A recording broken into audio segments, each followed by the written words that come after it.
Kaboom, kaboom, wow. It's time. Oh shit.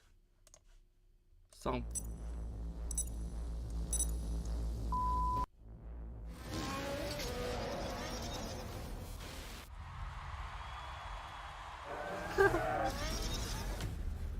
Another good year.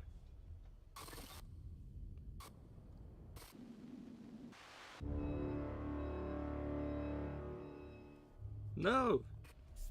With the plastic on the cars.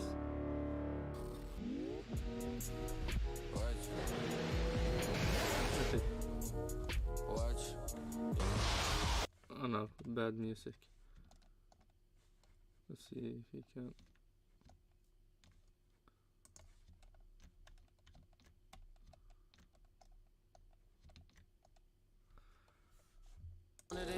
Oh man, why the music?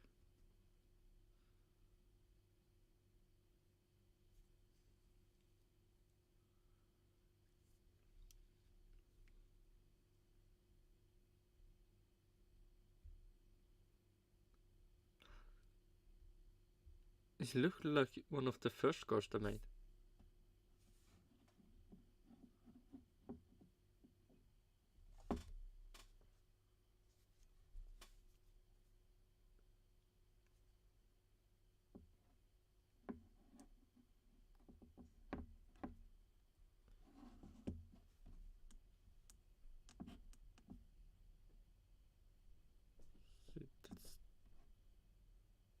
Done.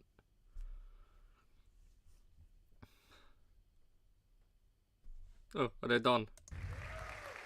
Hello and welcome. This is it. We're here in Milton Keynes and today we're making history. 20 years ago, Dietrich Mateschitz rewrote the script of motorsports with a team that's become the forever rebels of Formula One. The racing establishment wrote them off as just a fizzy drinks company, but the bubbles never burst for Oracle Red Bull Racing. As we launch this 20th season, what we're celebrating is a culture, a spirit and an attitude that's changed Formula One forever. Let's take a look at those last 20 years of doing it the Red Bull way. Another victory lap for Max Verstappen, who is on his way to win his 34th Grand Prix since Bahrain 2022. Red Bull have a different way of operating with the emphasis on people being themselves. When we come together as a team, we like to feel unstoppable and let people know where we stand. Do something that no one else has done before. Makes us feel like a family. Welcome to my world, the world of Red Bull. When you look at some of the other projects that Red Bull are involved in, the extreme sports, we're tremendously proud to carry the Red Bull logo. It's become iconic in Formula One. If you have a will and if you have an idea, you can say that.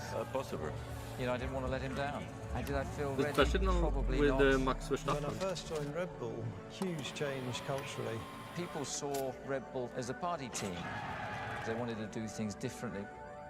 You know when something just feels right, and there was a natural chemistry from those very first interactions. Well, the team, are they completely mad? Is it just parties, or are they serious? You know, who's this kid, Christian Horner? And take a massive risk. Was the first party team. Maybe. I don't know. What a ride. Let's add a stunt. And then we're third, and that was the first podium, you know, for the team. So it was a massive achievement. Right. Are you still watching that, David? That looks like Sebastian Vettel went right into the side of Mark Webber. How do you read that? Yeah, I think that Mark was holding position. As uncomfortable as it is to call that between those two guys. What the hell are we doing here?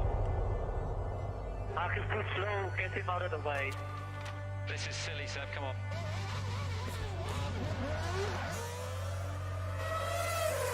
Ooh, the first 2010 championship winner. Thank you. Unbelievable.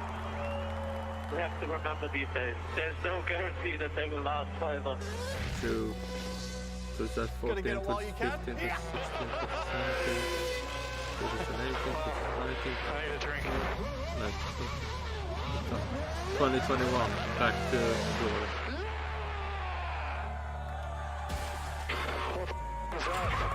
We may have a bit of a problem. Oh, got damage. Oh, double crash. But then Hamilton mistake is even more wonderful. Wants to put himself in a great position. Would have done that after that one. This is how we do it, man. We shut our mouth and we work hard. Perez! This is the Mexican way. Let's go! For the first time ever, a Mexican driver on the podium in his home race. Då får det bli win. Checo is a legend. Or even leading the championship just for one race. Max Verstappen, You're world champion! we are so proud of you. Oh my God, guys. I love you so much. Man, that year. Abu Dhabi 2021. Max, you have been absolutely So mighty beautiful. this year. You've led over 1,000 laps, 19 victories. That's history. You have just overtaken Ascari. That's a record from 1952, mate. Yeah, we did that. It has been an absolute privilege watching you Yeah, drive this this is car that's the been best built by a fucking- team of brilliant people. The car launch. The best car launch ever. Nobody seems to have done that. Wins 19 What else Grand is Prix I mean, in a at least single this year season. or ever. Literally ludicrous domination. You got built a rocket ship of a car. I mean, showing everything you don't care about. Really, because you want to see the car launch. But it's interesting stuff. It is history. Please welcome two men who have Men, been a part of Williams the sister would story be- from the very start. Okay. CEO and team principal of Oracle Red Bull Racing, Christian Horner. Woo! Oh yeah, and we've got Oracle Red Bull Racing legend, David Coulthard. Gentlemen, it's great to see you both. The And as we just legendary. watched there, it's been quite the journey Coulthard. you've been on as a team. Now, Christian, I'll come to you first because you're now CEO and team principal of arguably one of the world's most successful high-performance companies. But it all started back when you were just 31 years old, no former experience in Formula One. I mean, reflecting on that as a journey, how did it all start? Well, it started, as you say, 20 years ago, and looking at some of those videos, we're all looking a little younger there. It's been quite a journey, and you know what we've crammed into 20 years has been phenomenal. Some highs and lows along the way, but an awful lot of highs, and yeah, it's been very special. Many highs which came from you, of course, David. Going back to 2004, when you first joined the team, what made you want to work with Christian and Dietrich? Well, I'd known Christian actually from Lower Motorsports. I'd seen what he'd done with his Arden racing team. But the team that was formerly here, I'd already decided I wasn't going to race for them because I just didn't believe in the future investment. But when I met with Mr. Mateschitz, it was absolutely clear this was more than just a branding exercise. This was an absolute commitment. And in that very first meeting, he said our goal was to win the World Championship. And it really took me back because I'm thinking, we haven't even got to the first race.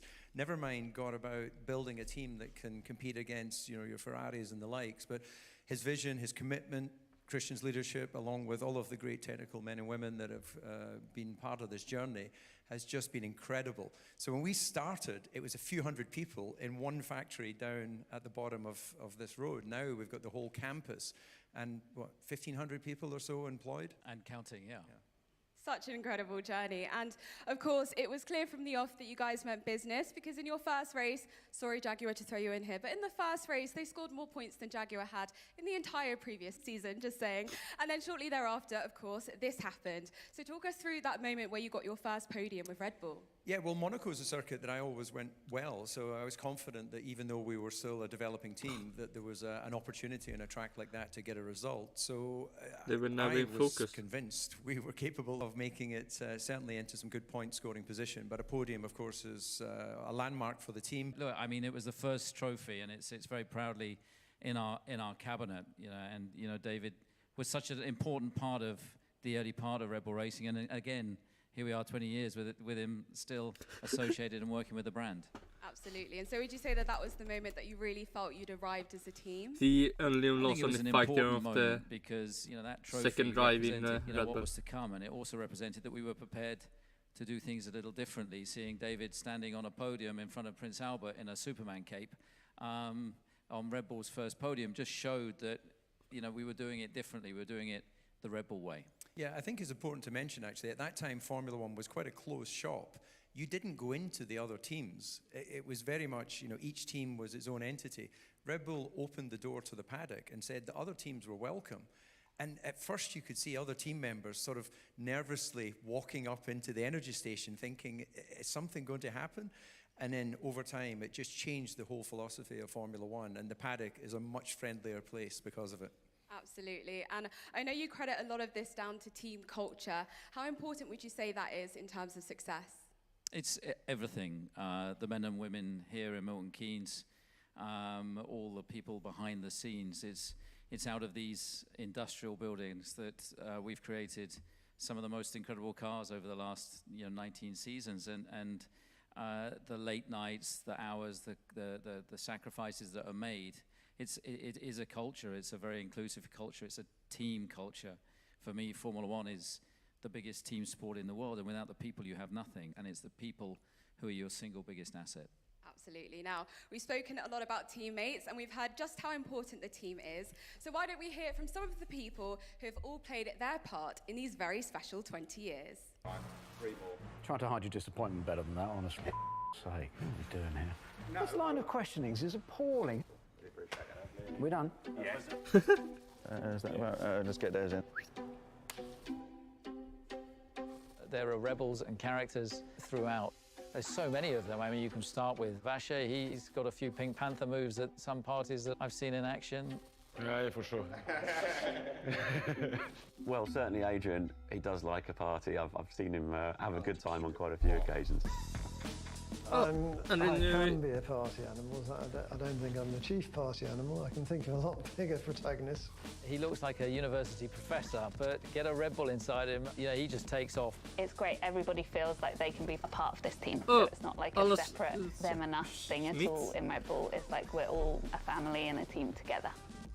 It has to be fun. You have to enjoy what you're doing. It's not a 9-to-5 job in Formula One. It's a competition, it's a sport, and it's fantastic to see as we travel around the world the amount of support that the team enjoys in every country that we go to. Keep it raw. Very quickly, we established a culture, and a culture that was inclusive, that, that we were there to operate as a race team. Growing up within the team has been very nice. Of course, everyone has always been very supportive, and we all always trusted each other, and I think that makes our relationship very special. Everyone is seeing how they can support the guy next to you. I think Red Bull just came across as a great place to work, where there was kind of that fun, a bit young and energetic. He's a team product. He's never an individual product. You race as one team. It's vital, isn't it? You get different views, different ideas, different personalities. And how you choose them, how you develop them, and after he's developing you, how we make it together. Keep it raw.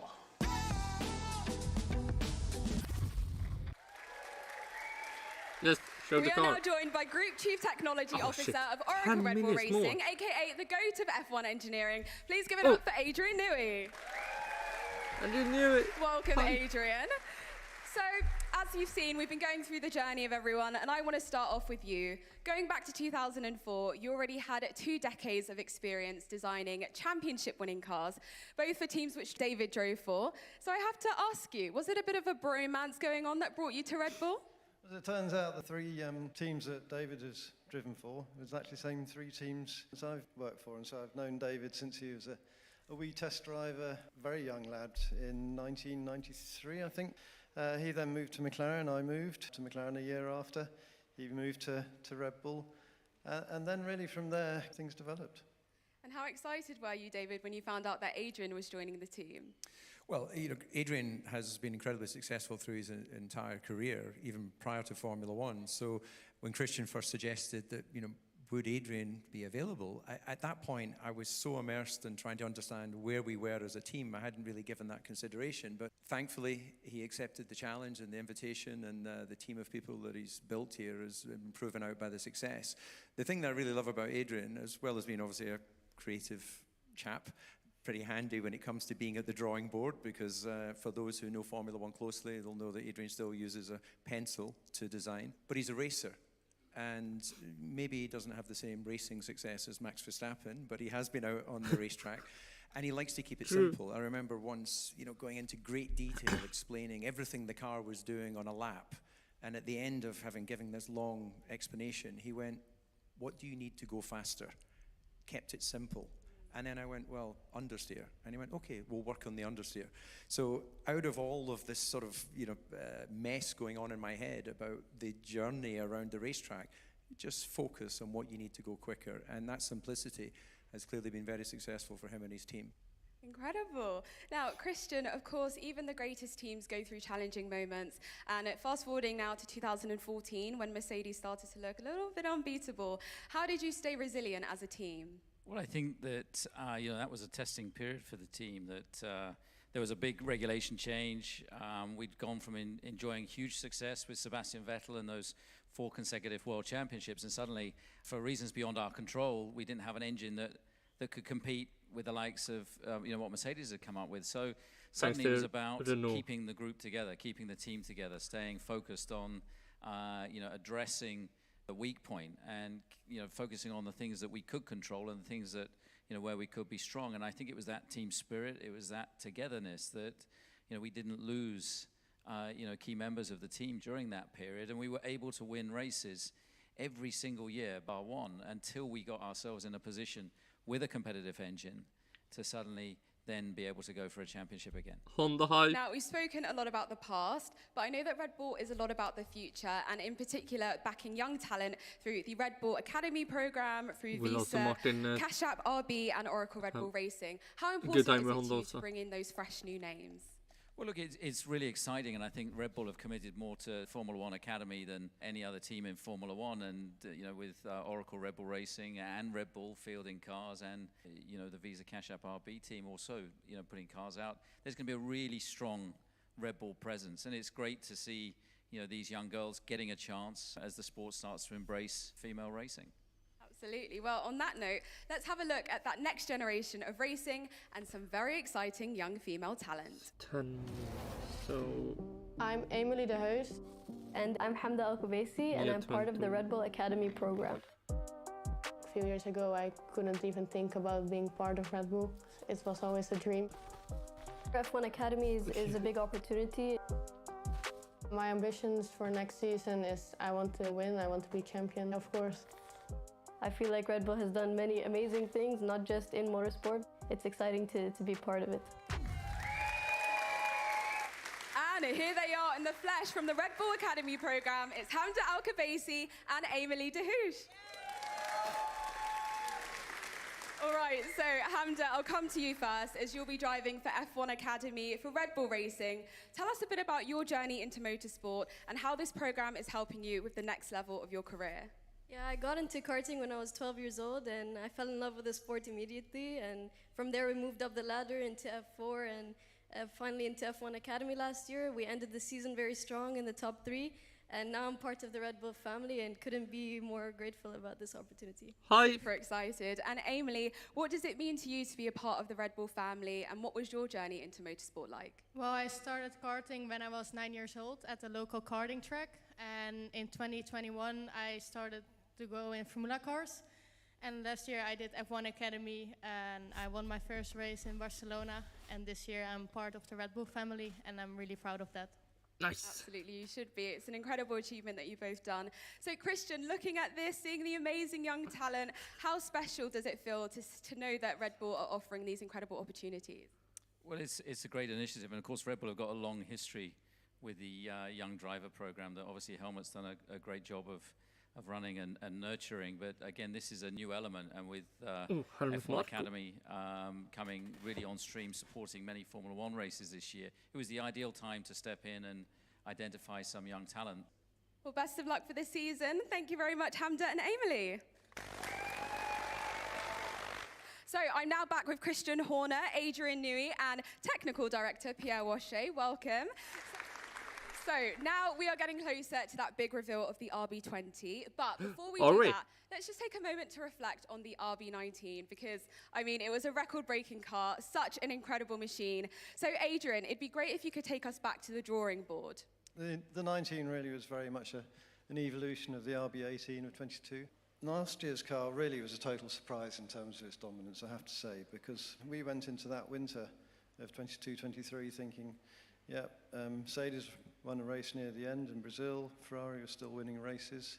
it was still very tight. And on our side, we just concentrated on kind of improving some of the weaknesses of the 22 car. And to our complete shock, really, by half season, it was becoming pretty evident that we had a march on our competitors. And Pierre, I know that you love that thrill of competition that we've just spoken about. Is that what helps you to constantly push to find an edge? Yes, for sure. But you know, this business of Formula One is the highest engineering competition in the world. But to have this success, you know, you need to have all departments in our business to be competing with the other team. Then the competition is at each level, and for sure is making the motivation great. And Christian, what brief did you give these guys before they were designing? Well, look, that's not up to me, but you know, the 23 car was really an update of the 22 car, and operationally, I think Max was insane. Hantverksappen ger dig korrekt och snabb fakturering. Stop it! In the Drivers' Championship, something we'd never done before. 15 straight victories in a row, breaking McLaren's record from 1988. As the guys say, it's down to the people, and you need everybody in every department doing their bit to achieve those kind of results. It was a magical year. What's the changes for this year's car? You have to keep pushing. We've made some improvements to the car in all areas, mechanical, vehicle dynamics and aerodynamics. Is that enough? Who knows? We shall have to see. Watch this space. And Pierre, do you feel the same way? Yeah, we feel the same way. You know, just we try to identify where we can gain performance on the car. Try to also understand where our weakness for the driver, and after it's just an evolution of what we did in the previous year. Well, gentlemen, thank you so much. It's great to hear your insights. And now we've made it to that moment that we've all been waiting for, the big reveal. It's your first sight of a car that's going to be making fresh Red Bull history. So get ready for this. It's time to meet the RB20. Hi! And then it's just the same livery. Oh, be good livery, please.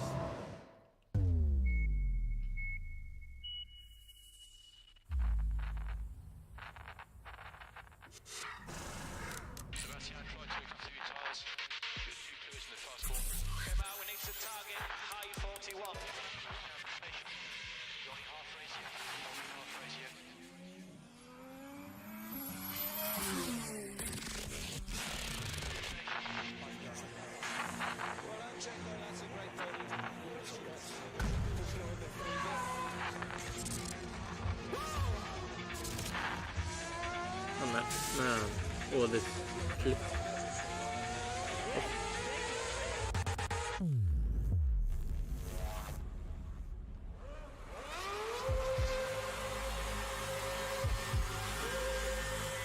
So the same.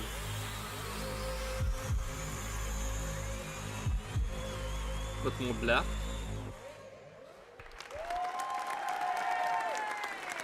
And here she is in the flesh. The RB20, everyone. Joining us are the two drivers who will be behind the wheel of this beauty. Please welcome three-time and reigning world champion Max Verstappen and Mexico's mighty Minister of Defense, Checo Perez. Sorry. I want to come to you first. Firstly, congratulations on this incredible car. Could you tell us a bit more about it? Yeah, I mean, it's you can see it's an evolution of last year's car, but as our 20th version. The guys haven't been, it's not conservative, and you can see they've been quite aggressive in certain areas. You can see all the men and women behind the scenes have been working very hard, and some of the detail on the car is absolutely exquisite. And Max, I'll come to you next. You had one of the most incredible, if not the most incredible season in Formula One last year. You broke your own record for the most race wins in a season, and of course took your third World Championship title. How excited are you to be driving the RB20, and are we confident that this is the car that will help you get your fourth title? I guess time will tell, but yeah, no, I'm excited. It's always very nice to see a new car come to life and how it's built up with all the people around it. When you do your seat fit as well, and for me at the moment it's more about just looking forward to Bahrain, get testing, get comfortable with the car, understand what it needs, and yeah, just work from there. It's such a long season that we just try to hit the ground running as good as we can. Really try to understand the car, and then we'll see where we end up. And Checo, you had a brilliant season. You helped Red Bull secure their first 1-2. Tell us, what are your ambitions for 2024? Yeah, I mean, I'm just really happy to see. I've seen that the whole team has put together an incredible concept, and I think now we just want to hit the track, you know, properly. But I believe that we've made some good steps in the right direction, so it should be another great season for the team. Absolutely. Well, we're all wishing you the very best of luck. Thank you very much, gentlemen. Christian, Checo, Max. Another big round of applause to them. And of course, to everyone at Oracle Red Bull Racing, not just for today, but for everything that they've done over the last 20 years as the forever rebels of Formula One. Now, that's sadly all the time that we have for today. We're finishing off today with the past versus the future. The very first Red Bull car, the RB1, facing the new RB20 on track at Silverstone. It's the first iconic Red Bull moment of the new season, and trust me, there'll be plenty more to come in 2024.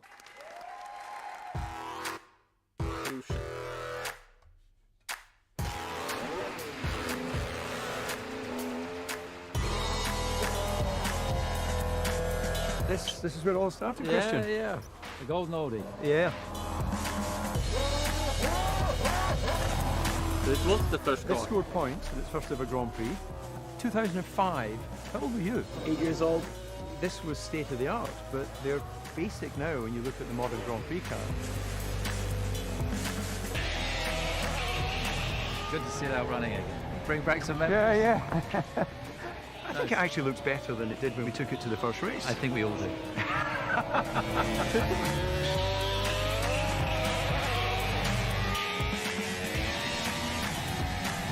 From RB1 to RB20, all the best for the year ahead.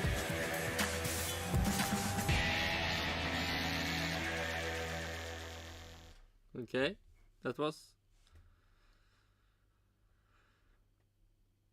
I would say it was a good start on the launch. Some slow in the middle and then... Okay, let's see. Is there any... Okay, we go to that. And then we... Cut them in.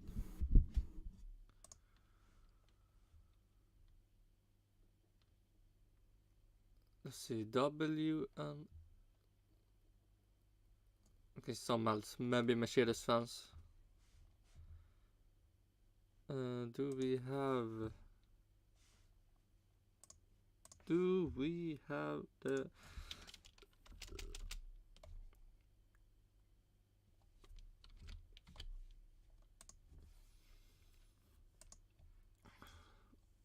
Is there any pictures of the new car?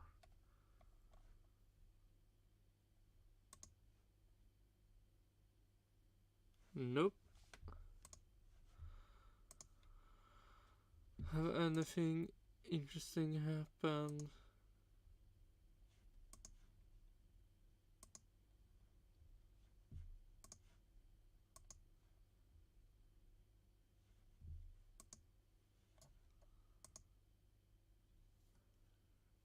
Nope.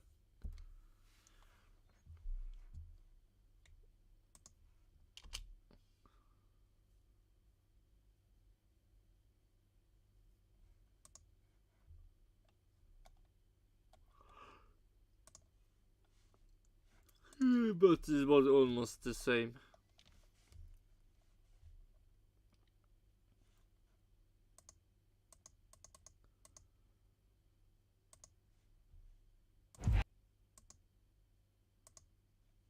Så man inte bara tar... Shut up.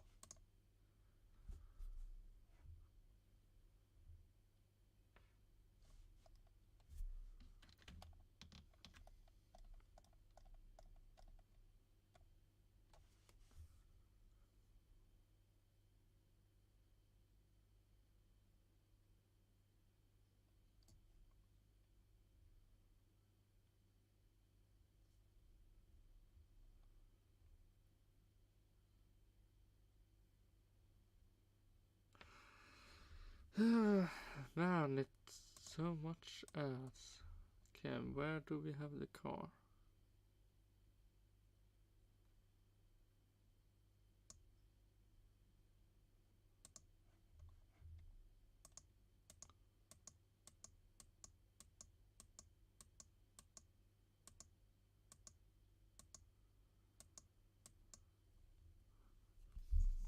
damn it. Okay. Go back to that.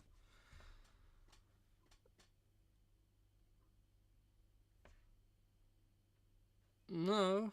So it's just the same. So let's see.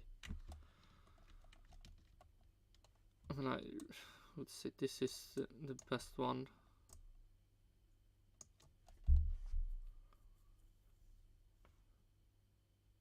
Then I think Red Bull will be here.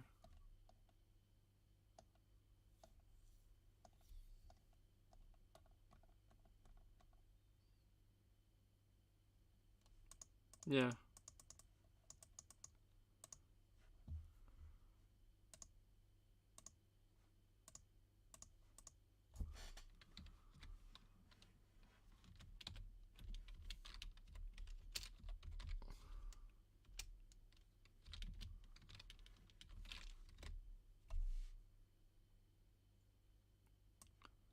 So for now, here we have, oh shit.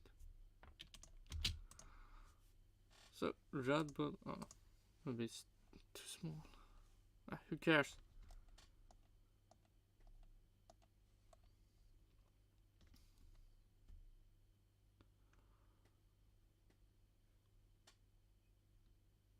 Yeah. Don't have every car being launched. Let's see. Who did the best launch?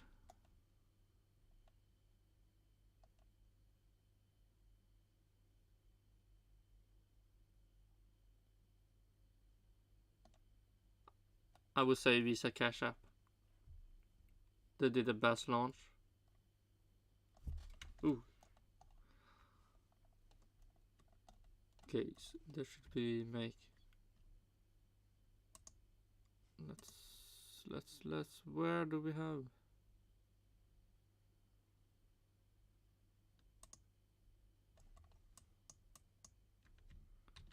No, where?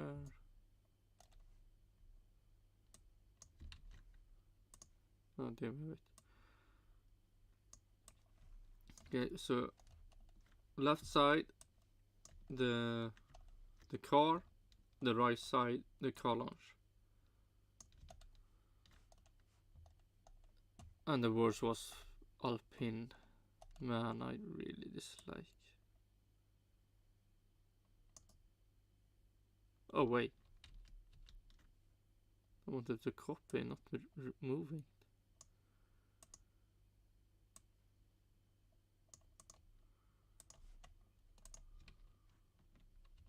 Oh.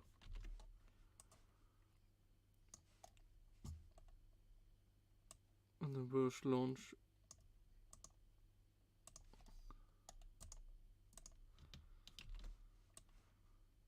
Alpine.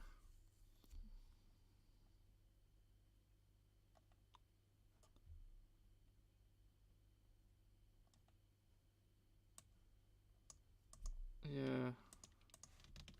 Mclaren can be near that. No. No, yes, I copied.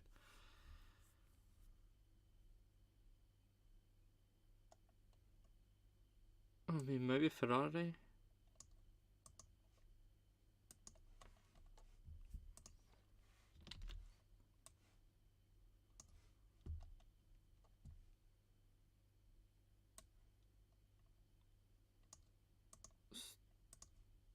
Stake F1 must be one of the bad ones.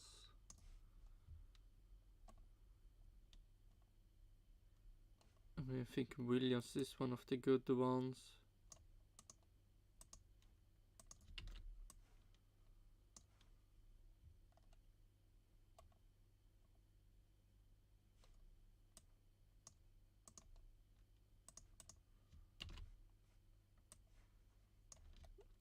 Yeah, Red Bull.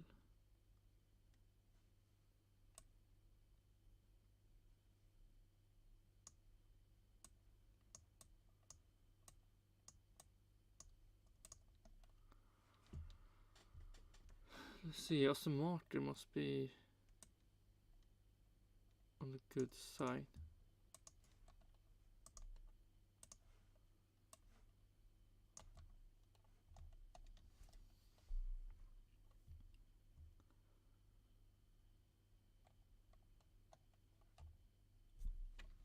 And I would say the shorter the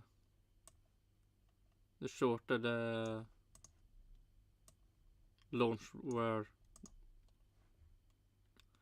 more better was it.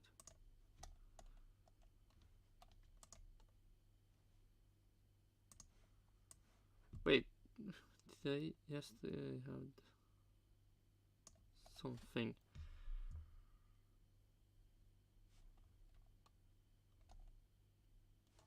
And then Mercedes.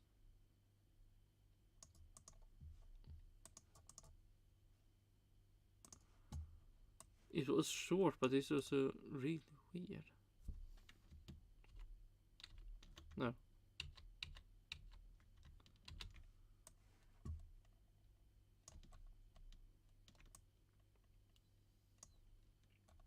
Okay, let's see. Okay, so Williams, Visa Cash App and Williams, Aston Martin apparently is in the same place, and Mercedes. Haas got promoted.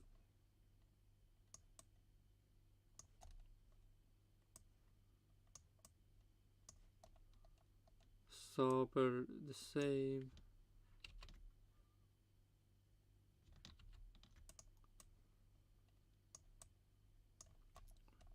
McLaren got demoted and Alpine got demoted.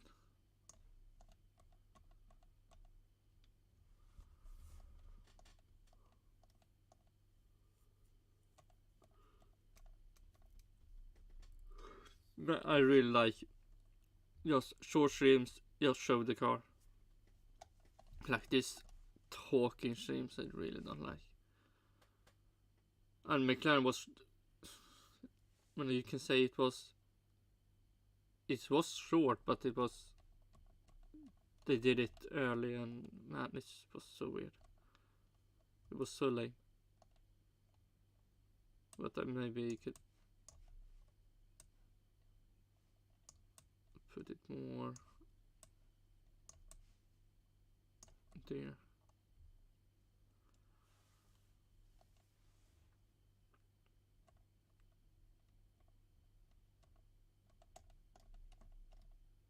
Okay, that changed, so but only Visa Cash App and Williams and Aston Martin have the same place.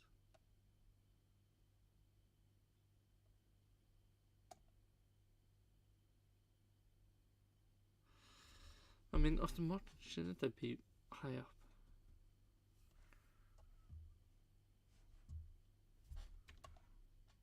I mean, that was also short.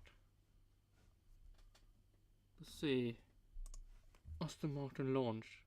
Wasn't that also short? Aston Martin. Yeah, 1 minute 26 seconds. Should that maybe also be?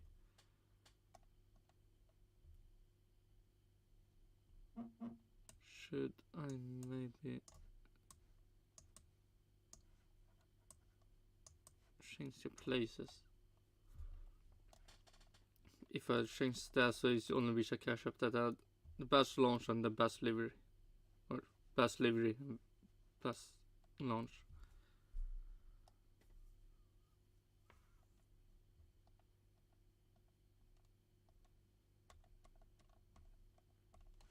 Yeah, let's see. Have anything interesting come out about Red Bull?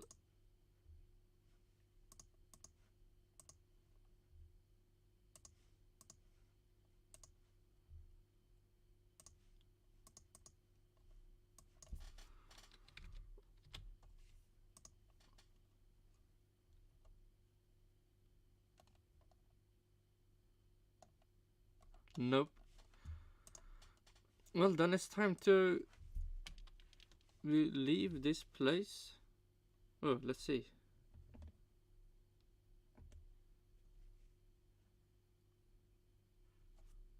And then we go back. And then we click that.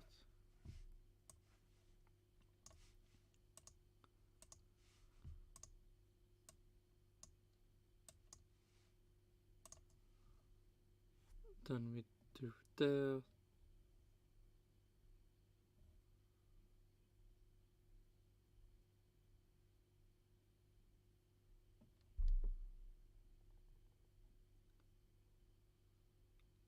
And then we can go back to the best game ever that have ever been made.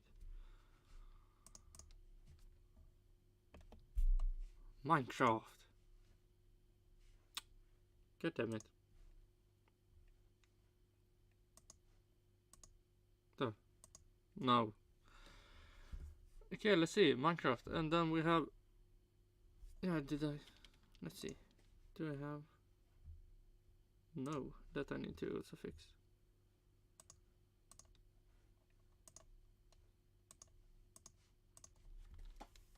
And we continue where we were.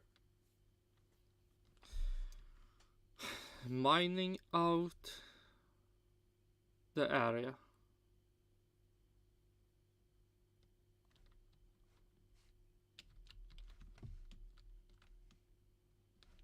And we also have a new pickaxe.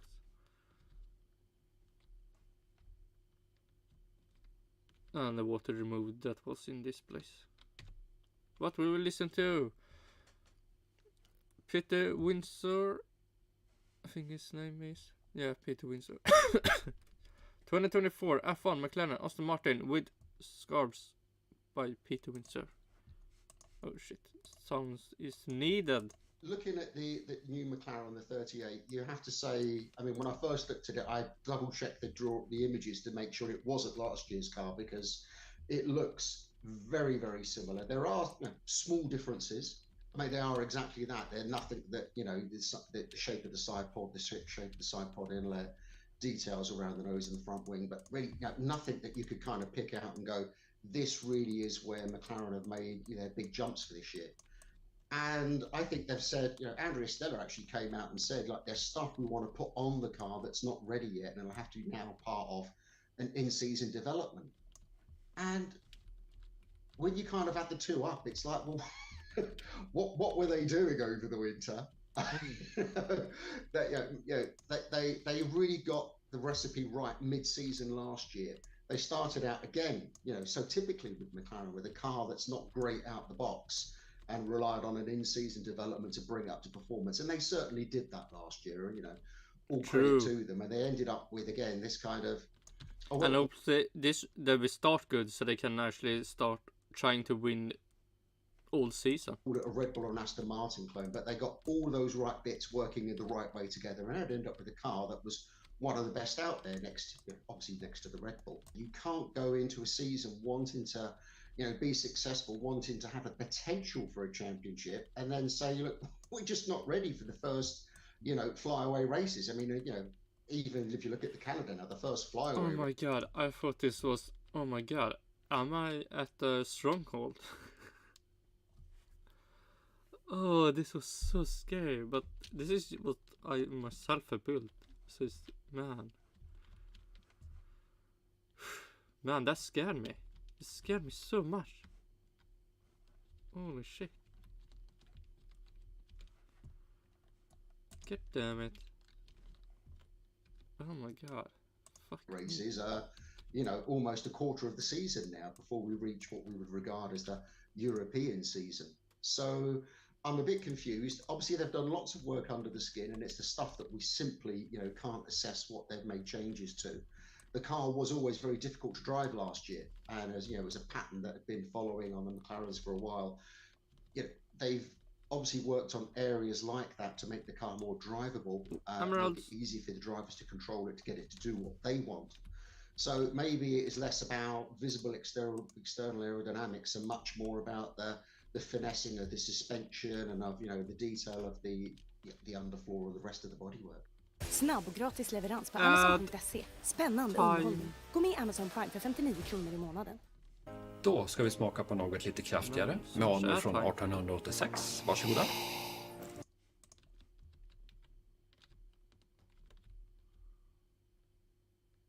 The Aston is very much like we've seen with the Mercedes. It's one of the cars that is, maybe a bit more than an evolution of what we've seen before, but it's following, lots of very similar principles. So we know that the new Aston Martin will run the same rear suspension and gearbox carrier as the Mercedes factory team, and as we expect Williams will as well. So it has push rod rear suspension. It's got a lot of anti-squat built into the geometry at the rear of the car to match the anti-dive that you have at the front of the car. So you're using the suspension to try and keep the car flatter under acceleration and braking. But McLaren developed their own gearbox case. They run the Mercedes gearbox, which is the cartridge that sits inside, but the carbon fiber outer, or all suspension that attaches to it, is McLaren's own design. They've always decided to remain independent in that respect, so they're keeping hold of their setup. And again, they put, you know, a lot of anti-squat into the rear suspension, as far as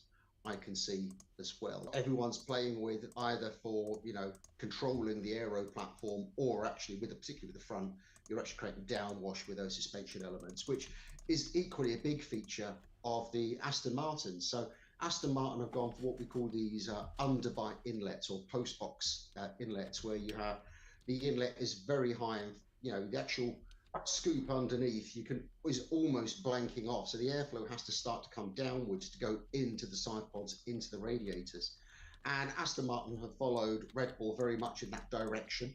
They were going that way last year. They've gone even more extreme for the new car. And to help the downwash, they're actually using that top wishbone of the front suspension. They've raised it up as high as it will go, and actually raised it very high, very horizontal, with little dips at the end just to go into the wheel.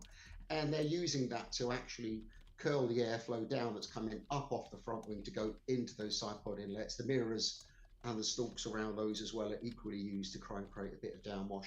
And again, you're seeing a very positive direction in there. You're changing everything to be just a little bit more aggressive, a little bit more progressive than they've done previously.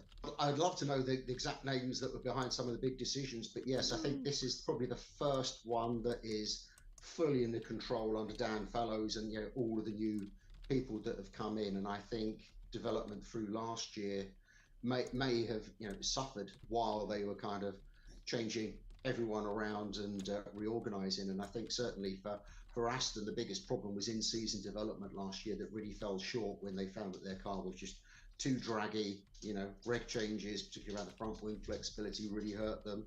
And, you know, they had plenty of aero testing time, but they didn't seem to kind of recover their year last year. So, you know, you would have to say that there's a question mark on their ability to, you know, correlate their development to on-track performance. And maybe not. I guess that could be one of the big question marks over this new car. You know, they've made changes. Are these changes going to work for the better? Because changes made during the season last year didn't really bring Aston back into competitiveness at any point during the year. When you're talking about suspension aerodynamics, there's, you know, you've got a trade-off between what you're doing. Anti-dive isn't the fix-all. It only really affects you when you're accelerating or braking. So, you know, actual heave from downforce or bumps or what have you on straights won't be affected by anti-dive. So you'll still have a degree of aero sensitivity if your floor is, you know, very sensitive. And I think this is what teams have been playing with over these past few years, is matching the floor sensitivity to the suspension. So if you have a very stiff suspension, you can also have a very sensitive aero, because you're always going to be keeping that floor in exactly the position it wants by kind of force, really, by, you know, stiffer springs and everything. And, you know, that can bring performance, but it also brings downsides. No one wants a super stiff car, but it could give you that, you know, more performance overall. But you could then go to a less sensitive underfloor that allows you to have a bit more pitch under braking and acceleration, a bit more roll, and a bit more movement on the straights. And that means you can have softer suspension, which gives you benefits in slower corners, but maybe that doesn't give you that peak downforce. So I think everyone's just playing with this, and anti-dive is just one of the factors that people will bring into this. You know, there's other ways that you can deal with this. Like Red Bull are very good at having a kind of a dual rate suspension. So there's two springs on everything. There's two springs in the anti-roll bar. There's two springs in the heave spring. There's two springs if they're running side springs. So there's always different ways you can play with it. And I don't think you can ever kind of say, well, you just run anti-dive because it just works. because it may be working against you. And you know, there's other sort of little factors in there that, you know, coming into the detail of the engineering. But again, I think everyone will find their own way of doing these things. Speaking of Red Bull, those angled front wishbones that were characteristic of the RB19, we've seen a couple of teams adopt those. Is that becoming more and more commonplace? What do the other teams think about that? And is that part of the whole anti-dive system? It's part of the anti-dive system. Pretty much everybody's going that direction one way or the other, and they had last year. I mean, Mercedes actually changed mid-season. And it is, yes, part of the anti-dive, but it's also part of the aerodynamic setup. And this goes back to whether you have push or pull rod on the front. It's like you're trying to direct the airflow downwards. And with that really angled top wishbone and lower wishbone, it's really kind of pushing the air down into the underfloor tunnels. So it's helping you, you know, in an aerodynamic way and in a suspension way, which again equally helps your aerodynamics. So it's a kind of a double win if you can, you know, get the setup working, you know, for the compliance that you want and the geometry you want in terms of keeping your cambers and your casters where you need them through suspension. No, and best used with a push rod layout. I don't think it makes a difference. We've seen both. It depends where you want your airflow. I mean, I think really the difference between push rod and pull rod is just where that rod meets the chassis is, do you want that surface there to be creating downwash at the top for push rod or down at the bottom for pull rod? And again, everyone will have their own opinion on what to do. I think given another year of development, I think we may find that teams all end up with push at the back and pull at the front. But I don't think it's one of those things that's super important in terms of, you know, overall performance of the cars. It's one of those kind of tertiary things. It's like, you know, we've got the floor and suspension working, we've got the side pods working with the floor, now we can play about the suspension. It's kind of in that order of importance. Finally, Scarves, I know we're jumping around a little bit. Maybe the going future. Back to McLaren. Do we know yet if McLaren's wind tunnel is now fully commissioned and this car is a product of the new tunnel?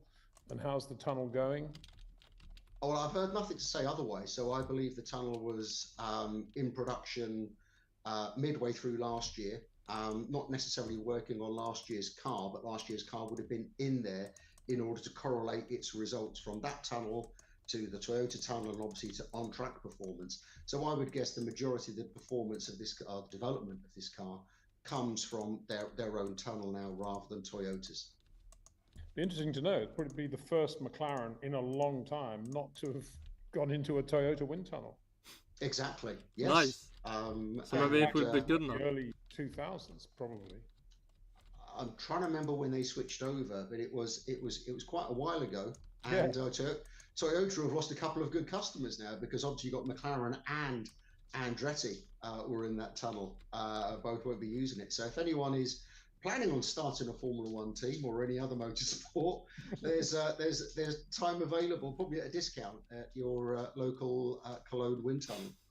But don't start employing anyone until you've got your letter of approval from the FIA, and presumably you've spent your $2 billion in getting the entry, or whatever it's going to be, $3 billion maybe to get an entry these days. Who knows? Exactly. Garbs, wonderful to talk to you as ever. We'll catch up with you again very, very soon when we see the new Red Bull RB20. Nice. RB. Did you see RB19? The new Red Bull RB20. Okay, oh man, I must misheard so bad. He said RB20 and not RB90. Dun, dun, dun, dun, dun. Oh, let's see. Oh. See, I just where do we have it?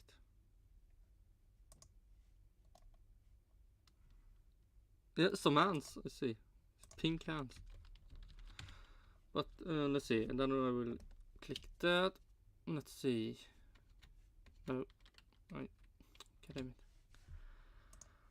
Have anything more interesting happened? So that was, I mean, they went through Aston Martin.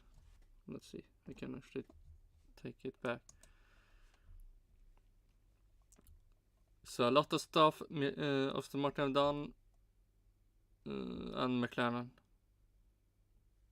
And hopefully there will be better than Mercedes next year. Oh shit.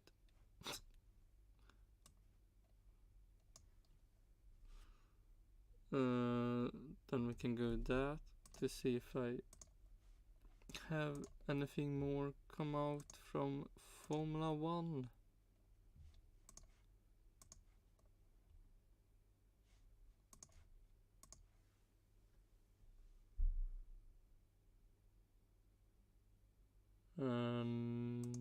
No. Quiet.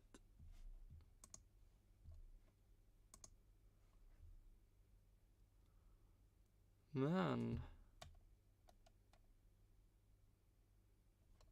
Sky Sport. Can I have anything interesting to talk about?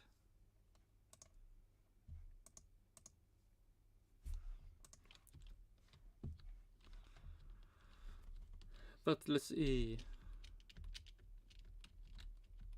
Let's see. That's something I can see. We have paint.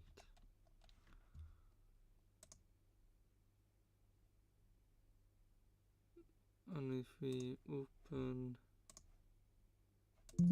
Oh shit. We need to save first. Then we can go to next.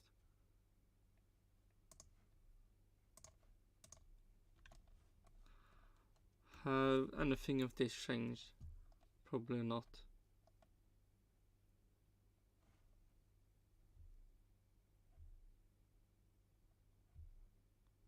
I mean, Alpines can still be better than Williams to 100% and Alfa Tauri also. But hopefully Williams will be the better one. Yeah, nothing fun.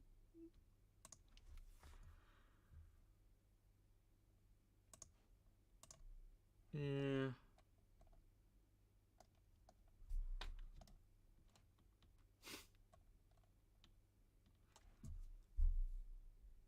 Man, the future of Ferrari.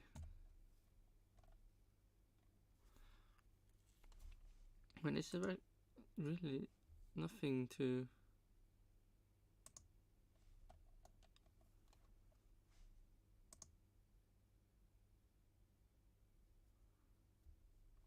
watch?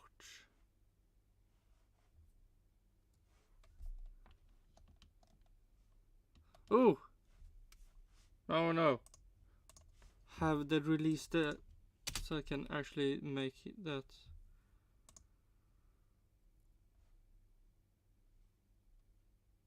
Okay, I mean something I have released. 29 minutes ago.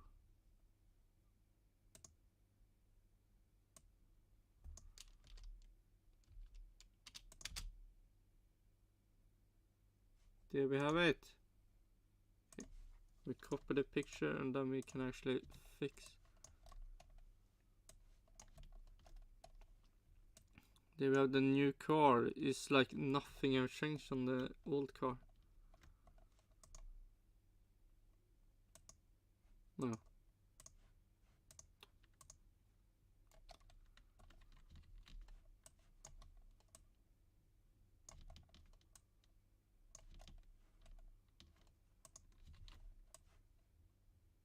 No.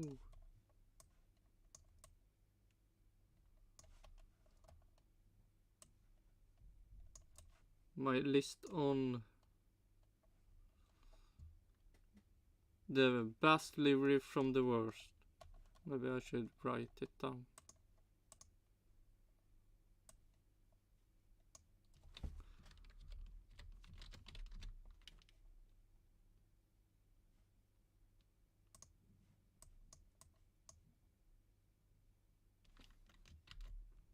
No, god damn it.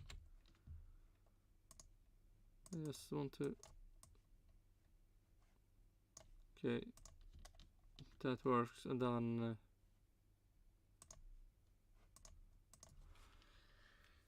livery... Oh my god, what is... the launch. Okay, I'll use launch. Oh, then it must be A. Look weird.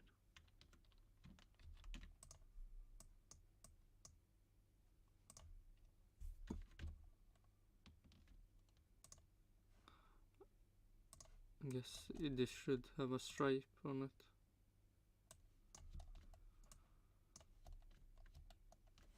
Okay, but let's see if we do this and then we go to that.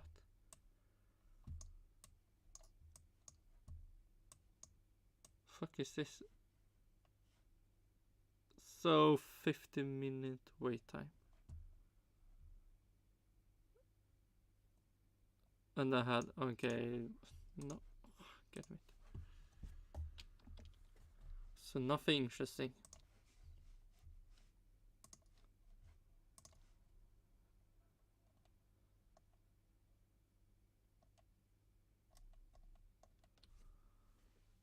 Ooh, there we have it. Finally something interesting. Let's see.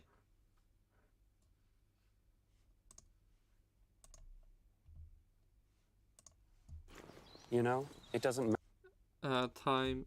No. Okay, let's see, and then we place here for future stuff, but we will one more ad. Oh shit. What did I do?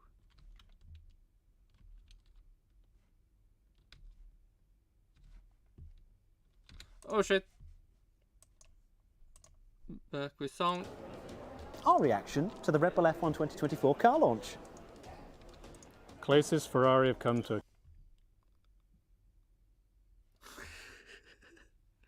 Okay, I will just say.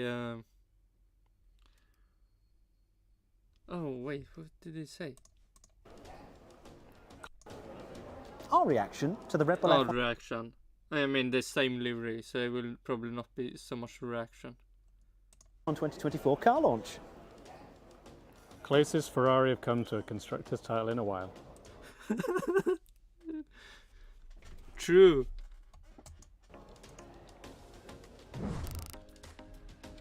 Hello everybody and welcome back to the P1 podcast on tour. But this time the tour is something excellent, Tom Bellingham, because we are here at Red Bull HQ. We've just witnessed the car launch. We have. And look at this backdrop. Look, I am in Wonderland, Tommy, and I think you might well be too. This is just the coolest place, like to be this close to Formula One cars. I love this, the way this looks like real life model cars, the way they're all in like little boxes and stuff. Very cool, love it. It's incredibly cool. What isn't so cool is that we've already done this podcast and we've had to do it again because technical things. Yeah. But it doesn't matter because we're still absolutely buzzing and we're going to tell you everything you need to know about what has gone on at this Red Bull car launch. And first and foremost, let's start, because we can't start with questions from you because technically it hasn't happened. We are in the future right now because everything's embargoed. We can't just go straight live with this. So we have done our own questions. So this one, well, actually it's just first thoughts. So I guess the first initial thoughts, Tommy, the car is literally just over there. We're looking at it. That's actually a show car, but you know, there's still, it was still over there where it was unveiled, and it's a thing of beauty. Obviously, it's a Red Bull. You countlessly say every single year that they don't need to change anything. It's Red Bull. It's their, it's their branding. It's delivery. It's like a Ferrari at this stage, right? They wouldn't change it to something crazy, even though in the background we have things like the camo livery over there. Which I mean, I would so hope they. Maybe they will not anymore because Honda is leaving, but the Honda livery that was planned for Japan, but then they did in Turkey, and that would be amazing seeing that more. Which is obviously amazing and whatnot. But yeah, first thoughts, filth. Yeah, livery-wise, I mean, livery-wise, it's the same as all these, which is no surprise. But like I've said before, it's that brand identity. I think the livery is perfect and they don't need to change it, basically. You think back to kind of, because I'm ancient, Vodafone, McLaren, Mercedes is a great example that they did that year after year after year. And I remember being on Twitter and people were like, oh, it's the same, it's the same, it's the same.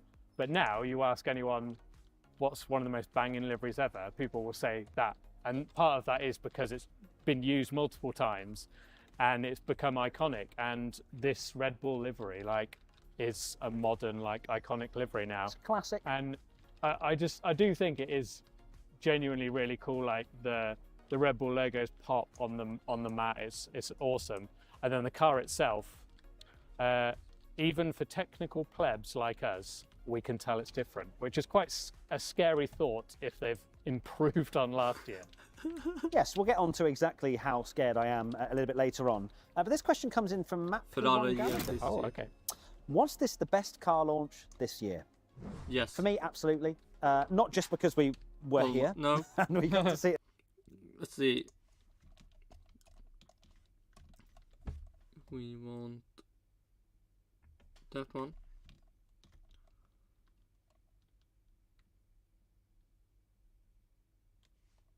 For me, it's the third. Third in the launch. What would you say? From great to worse, launch.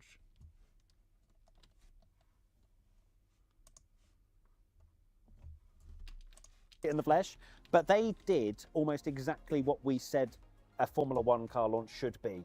Apart from going out on track. Yeah, true. Jag menar, Williams and McLaren can have a so great history. But what more? I mean, Mercedes kind of can have it. Who cares? Oh, Sauber can have a really interesting history. They were Sauber, Alfa Romeo. Oh, fuck me. Well, Sauber can't do that anymore, sadly. But when away from the car launch that you would have seen, they did actually fire up an old school Red Bull.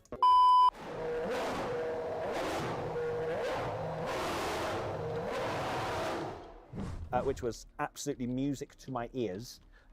It was incredible. But then just the chit chat, I know for a fact that some people would be like, it was a bit long, you know, they're chatting away. But David Coulthard, that man has got a seductive kind of tone. He's very easy to listen to. Adrian Newey is a very, distinctive person. I love this stories. Yeah. And then Christian Horner as well. Like it's and overall, I thought it was an interesting chat. Looking back at the history of Red Bull, 20 years. Yeah. How have they been around 20 years? Yeah. Oh, hold on. Okay. Okay. This could make it interesting. We're going into a car launch again. Okay. There'll be a lot of people saying I'm a massive hypocrite because I said, you said you didn't mind the quick videos, and I don't, but this event is to celebrate 20 years of Red Bull's Formula One team, which, like you say, makes me feel incredibly old that they're a team that have been around that long. One thing I will just mention while it's in my head, Red Bull Racing used to be Stewart, and we met Jackie Stewart's grandson, who, shout out if he's watching, because he said he likes the P1 podcast, and Paul Stewart as well, came and had a chat with us, which was amazing and really, really cool. Yeah, the fact that they're celebrating the history of this team, it's cool to have a big event when it's an anniversary and a celebration. So they put on an amazing show. The video that did 20 years of Formula One. I mean, you said to me afterwards, you're like, that's a video. It was very, very cool. And the thing is as well, I guess, with the position that Red Bull are currently in right now. But I would say Williams and McLaren and what more team can actually do that? Ferrari, I mean, their history video before a launch can be amazing. Winning everything, so they can actually show the lows and quite a few lows they put in the height. Yeah, they did, yeah.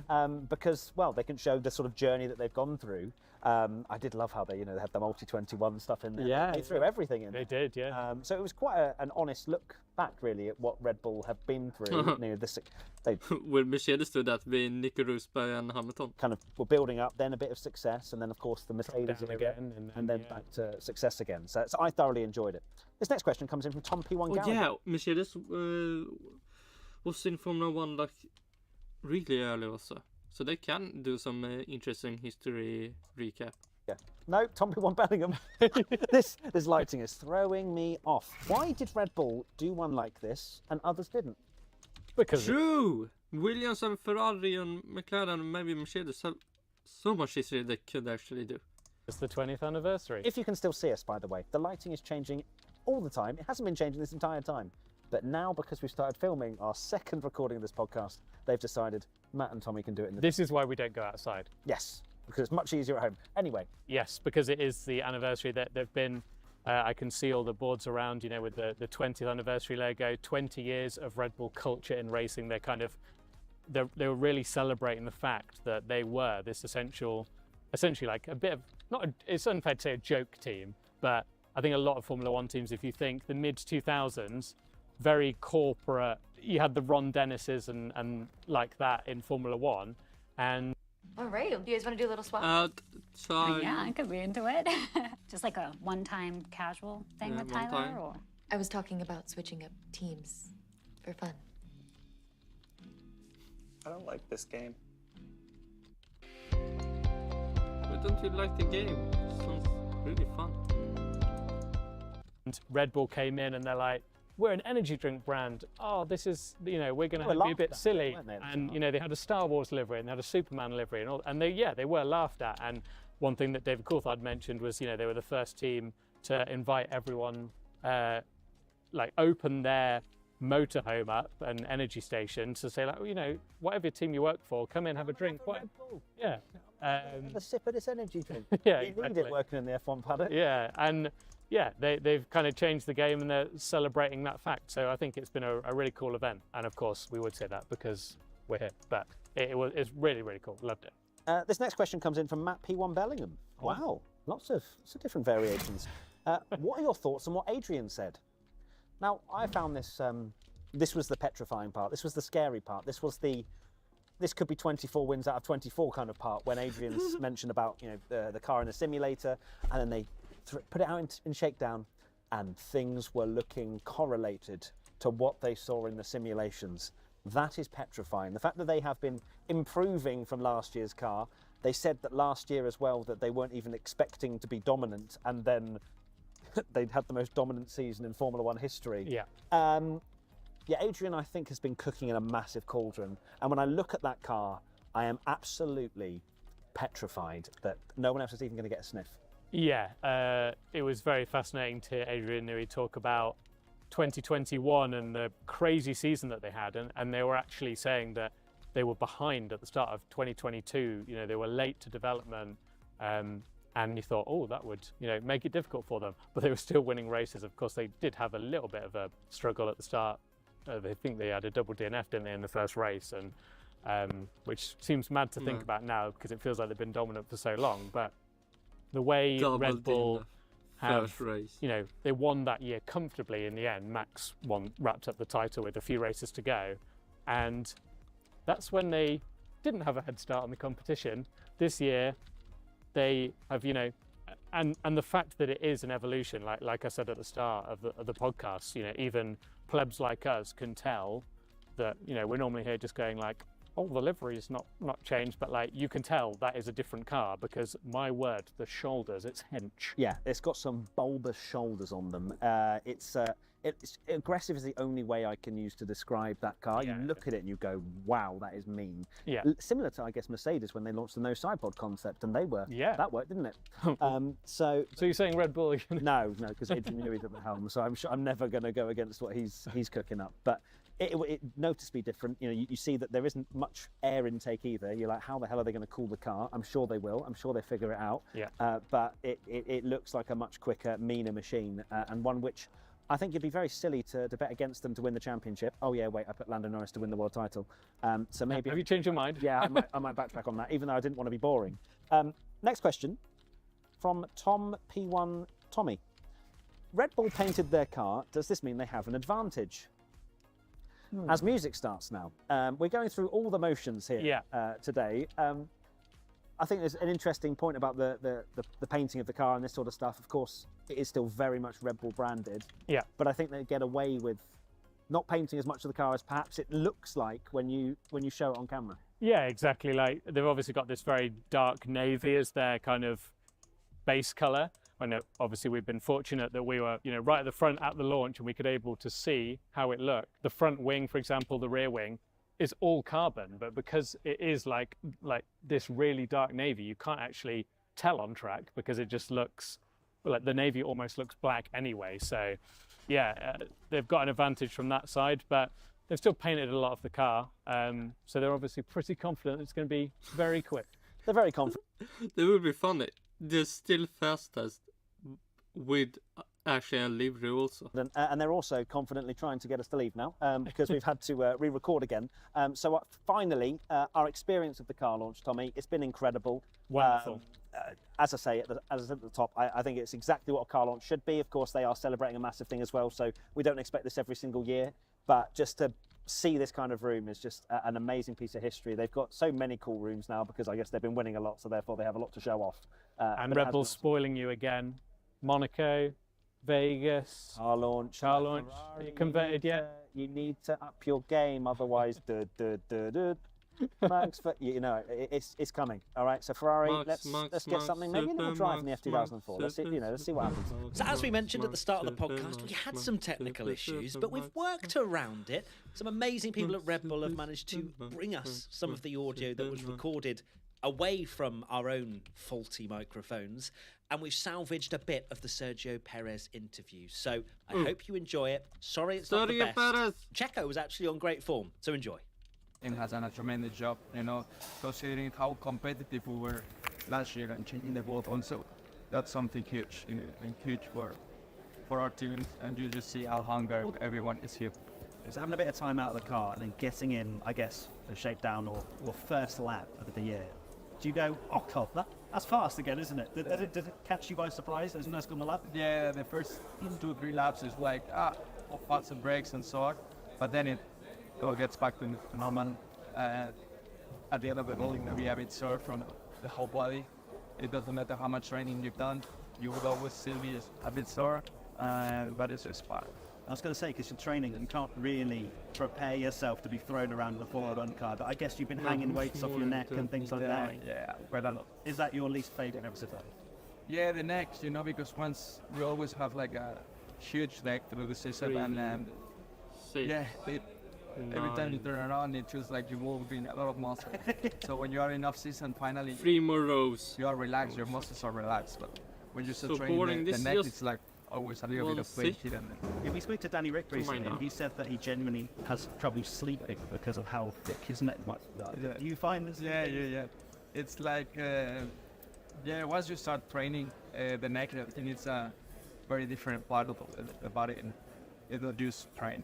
Absolutely not. And one final thing, we've asked all the drivers we've had on the podcast, what is one Formula 1 rule that you would change if you were in charge? What would be the one rule you'd change? Routine. That's a good question. There are so many things I would like to change, but probably reduce the amount of races with it. Yeah? What's an optimal for you? I think 20 would be a great number. 20. Right, perfect. Deco, thanks for kicking that. I appreciate it. Tell me what your final thoughts. I mean, that's so funny. Formula 1, they want to go more... what do you call it?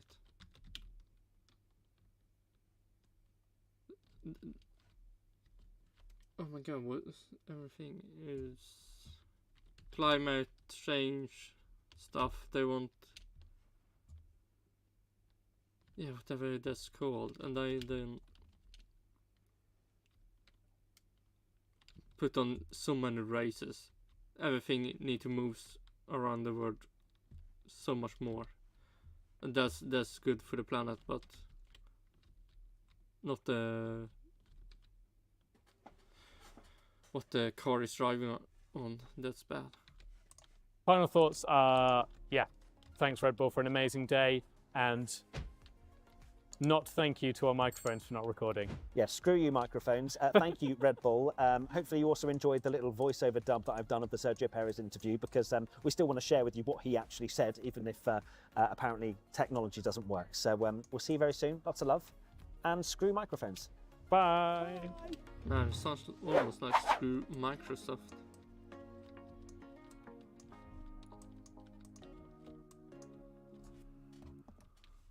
Okay. Rösta på dina favoriter. No, quite. Till själv. Okay.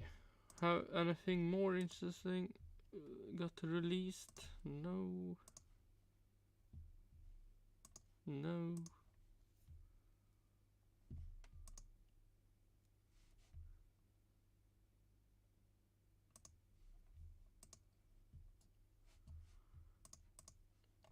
Let's see. There's something here.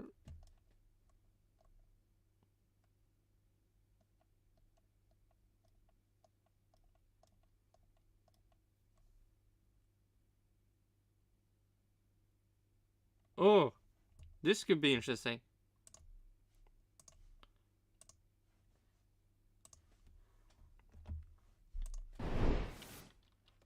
Major Formula One news, and Red Bull's team principal Christian Horner has spoken publicly for the first time to deny allegations of... So I don't know anything about this. I just heard for some reason stuff have happened. Christian Horner is maybe the target, and let's see what's happened. Inappropriate behaviour made against him. Horner spoke to our reporter Craig Slater at the launch of the team's new car for the 2024 season earlier. Craig joins us now. Craig, it's been quite a few weeks for Horner, for F1 in general. We're not even at the start of the season yet. Were you surprised that he was even at this launch and that he then spoke today? You would have got good odds early last week that Christian Horner would not have had anything to do with this launch today, because senior figures within Formula One were briefing me that they expected his resignation within a matter of days. Why? He is being investigated at the moment for allegations of inappropriate behaviour. We're talking about alleged controlling and coercive behaviour with a female member of staff. He was interviewed about the matter. And that was this bathroom you can go to, but not this one. Is that okay? Something like that, or something worse? That's our last Friday. We don't get, of course, to delve into the detail of what he has been accused of, because that's under investigation at the moment, but we did speak about why he's continued in his role, why he maintains his innocence in all of this, and also what is to some people significant background to this. That is an alleged power struggle going on at Red Bull between Horner and the board of the company based in Austria, and also a perceived rift between Christian Horner and the Verstappens. That's Max Verstappen, the world champion, and Josh. But this is what Horner had to say to me about all those matters today. There are unusual circumstances this year. There is this investigation, which we all know about. Are you all right on a personal level? You're carrying on as team principal and chief executive. Did you give any thought to maybe stepping aside from those duties temporarily while all this is sorted out? No, it's business as usual. There obviously is a process. Obviously, I fully deny any accusations that have been made against me. But of course, I'll work with that process, which I hope is concluded in the near future. Is it regrettable that it's come into the public domain and inevitably put a big spotlight on the team? Of course, that's always unfortunate. But the team is strong. It's together, and yeah, today is an important day as we lay a marker down for the season ahead. I know there's nothing we can talk specifically about what's under investigation, but people are reading that there's friction between yourself and the office in Salzburg, some kind of power struggle going on there. Can you clear that up? Is any of that true? No, look, we're one team, we're one group. The support from the shareholders has been phenomenal, and without that support, we wouldn't be here. So no, that's not correct. And they're reading, well, it's the Verstappens people are mentioning as well.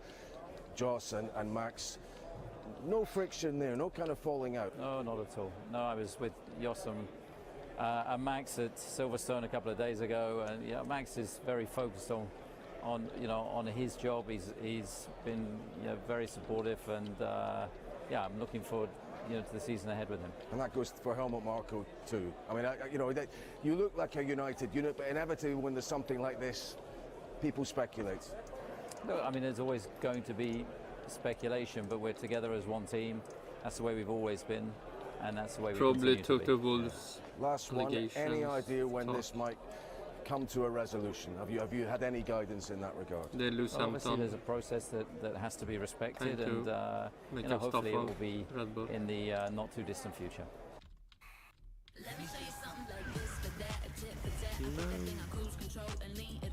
Stop the ad. So this is the. Come seek the Royal Caribbean. So after this one, 2 more. So Christian Horner, they're denying the allegations against him. That's very much the headline, Craig. But behind the headlines, you were there. You spent some time with him. What was his demeanour like? How does he seem like he's handling all this? He looked exhausted today, without question. And remember, this is someone who's normally very quick-witted, very on the front foot in any kind of verbal exchanges. You can tell just how subdued he sounded there. I think partly that is deliberate. He knows this is a serious matter, that what we're talking about here. And of course, I think we have to remember that we're only hearing chiefly his side of the story. There is another party in all of this, his accuser. His sole accuser, it has to be said, a female member of Red Bull staff, but for obvious reasons, we're not hearing her side of the story, as it were. It's clearly been a strain at home as well. People will know that he's married to the former Spice Girl, Jerry Halliwell, as was Jerry Horner now. He talked about her off camera to me about what a great support she has been in all of this. But he is determined to see this through. It impressed a lot of people that he was there today, went through the entirety of the launch. He has been carrying on his job as normal. I did ask him why not take the time off to focus on the investigation rather than continue with what is a hugely demanding job. He's been at the helm of this team for 20 years. I don't know whether he feels stepping away would be some kind of admission of guilt or not, but he is determined to press ahead. And he also said to me off camera, if I was not convinced of my innocence in all of this, I wouldn't be here today.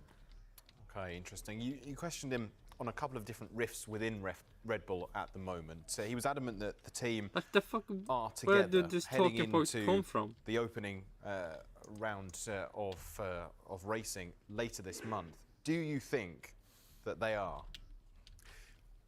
So if you read the background on some of this, you'll read a lot about Christian Horner not being pleased to be under the control of the Red Bull Sporting Empire's board, which is based in Salzburg, headed up essentially by Oliver Mintzlaff, who's the former chief executive of RB Leipzig, the football team. Now, there are people that believe that the way these events have unfolded are perhaps something to do with that.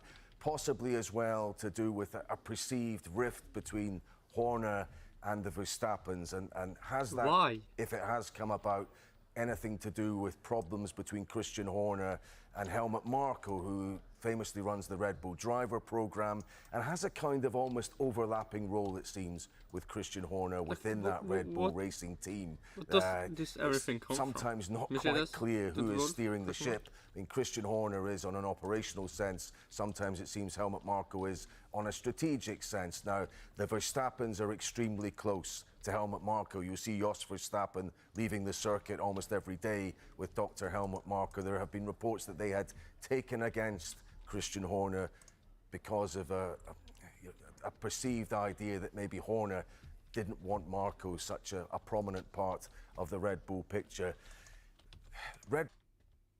I mean, is this? I mean, I wouldn't be super funny if all this talk just they wanted to take a photo together. The problems were, where should people stand? Should Helmut Marko stand on the left side or the right side, close to Max Verstappen, not close to Max Verstappen? Where should Christian Horner stand? I mean, that sounds like, he said. Sure. A prominent part of the Red Bull picture. Yeah, Red Bull picture. So it could maybe be that they wanted to take a picture, but they didn't know where the people should stand. And after that, people got really angry because they maybe didn't get what they wanted.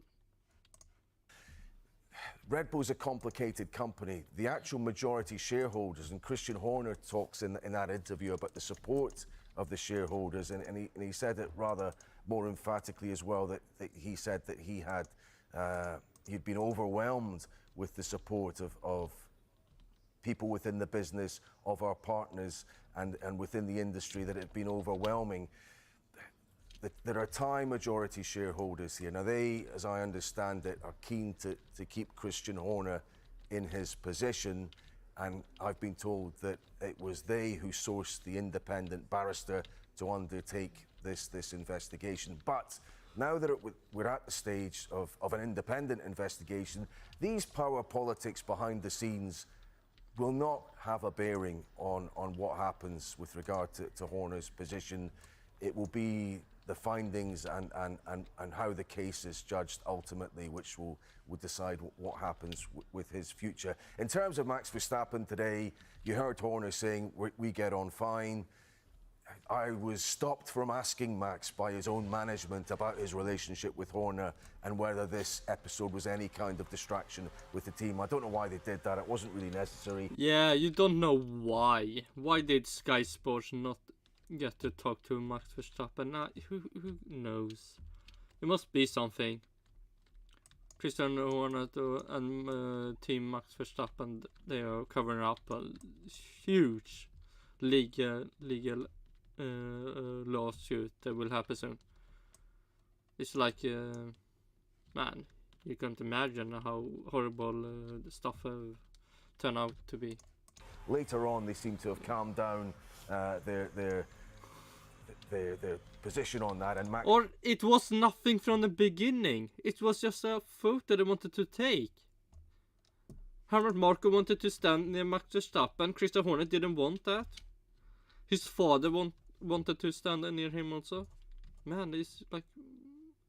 And then you have the shareholders. They also want to stand near Max Verstappen. I mean, it's really a shit show to take a photo when everyone wants to stand near him. So that's... There we have the rift. Did say his relationship with Horner was very good. We have seen each other quite a few times. I've been on the simulator. He was also there when we were filming. We have achieved a lot of things together, so that doesn't change suddenly. So I think some of these, if there are problems and frictions within the Red Bull teams, they are solvable over time. You mean that? But as I say, we have to separate all of that from the actual case itself, and how that unfolds and the outcome of that will be decisive in terms of whether Horner continues as team principal here. Yeah, and I just want to focus on that case, because we know it's ongoing. We know that Horner's already had that first interview, but what does a timeline look like in terms of a conclusion to this? Well, he didn't know. We asked him that question directly then. All the guidance I've had is that this could be a pretty long process, taking weeks and weeks, taking us into the Formula One season. We're talking about, if you speak to people that are sometimes involved with these kind of workplace disputes, if we can look at it from that perspective, it often means a 100 or 200 page report. A lot of detail goes into all of this. That will then have to be sent for consideration to that Red Bull board in Salzburg, and then a decision taken on the action that might come from there. I have been guided away from any notion that a settlement would arise before the outcome of the investigation itself. But Christian Horner repeatedly said today he was looking forward to the season. He expects to remain in charge of the team. He's confident he will be cleared of these accusations. It was an unusual moment in the launch today, which was marking 20 seasons of Red Bull racing, and Christian Horner has been the team principal for all of those. He was asked the question and it raised a few eyebrows. The host said to him, "Christian, what does the next 20 years look like?" And a few people looked around as though to think, well, you wonder how much longer he will be there. But maybe the longer this goes on, certainly in terms of if there are relationships to mend at Red Bull, maybe that offers more opportunity for those those relationships to be mended. But as I say, we have to keep coming back to the specific case itself and this investigation, and what that finds will ultimately be decisive. Man, weird that it didn't mention anything about Abu Dhabi 2021. You will think that could be in the allegation also, that something happened that year. Let's see.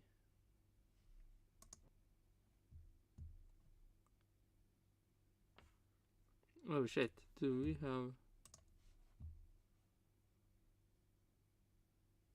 Oh my god. Okay, then I need to fix. Anything more interesting?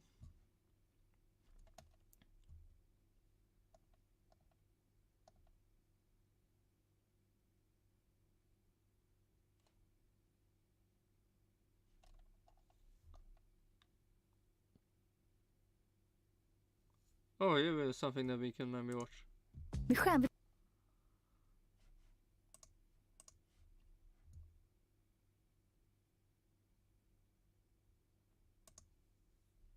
When the ads again, we can.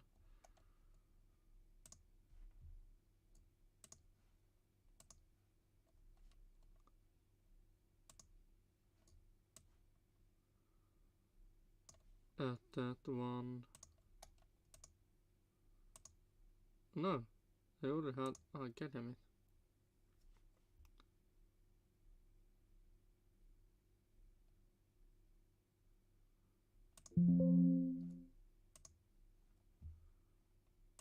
Just need to, and then we stop the video clip, and then we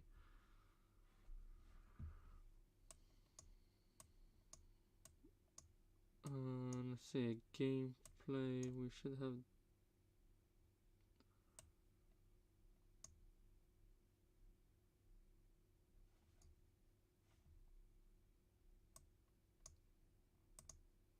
Here we can have.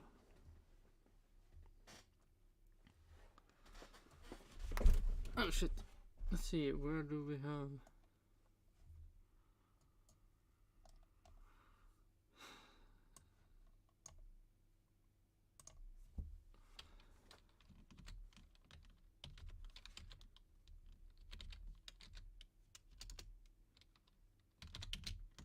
Oh, and then we need that.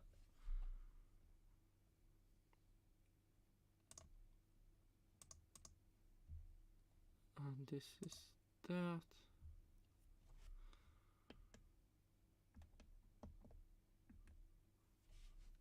And then we need to know 1494.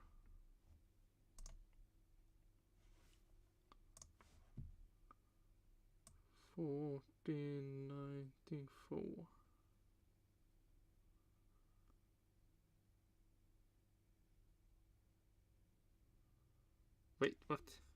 1494.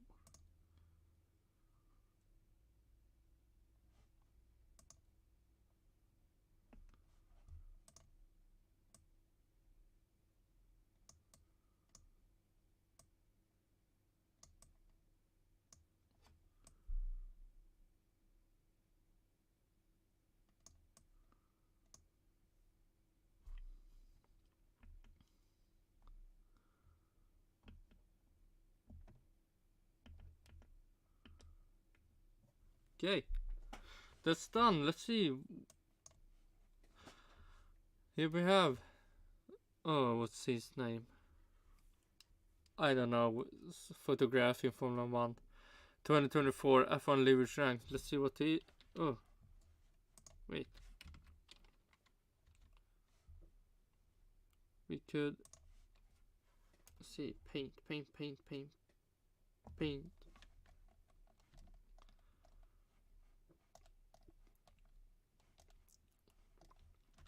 Here's my launch and livery list.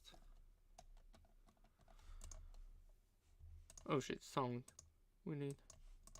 G'day from Hong Kong. Now that all 10 teams have released their 2024 liveries, I'm going to run through them and rate them from 1 to 10. And I'm going to start number 7. Williams, they've gone with a rather richer looking blue this year. The Duracell logo stays. Look, it's surely the best piece of marketing on any F1 car this year. Gulf has gone from the rear wing, replaced by a new sponsor, that is Komatsu, the Japanese heavy machinery company, and it's big, the logo here, along with My Protein, which is also prominent. And the Williams logo now features a white W, not a blue, as you saw last year. Another difference, no logos on the sides of the front wing. Now, I think we'll go close to seeing this car on the podium at some stage this year. Yeah, I think it's a possibility. And you put your money on Alex Albon to be behind the wheel. Podium, oh my god. That will be something. A podium for Williams. Oh my god.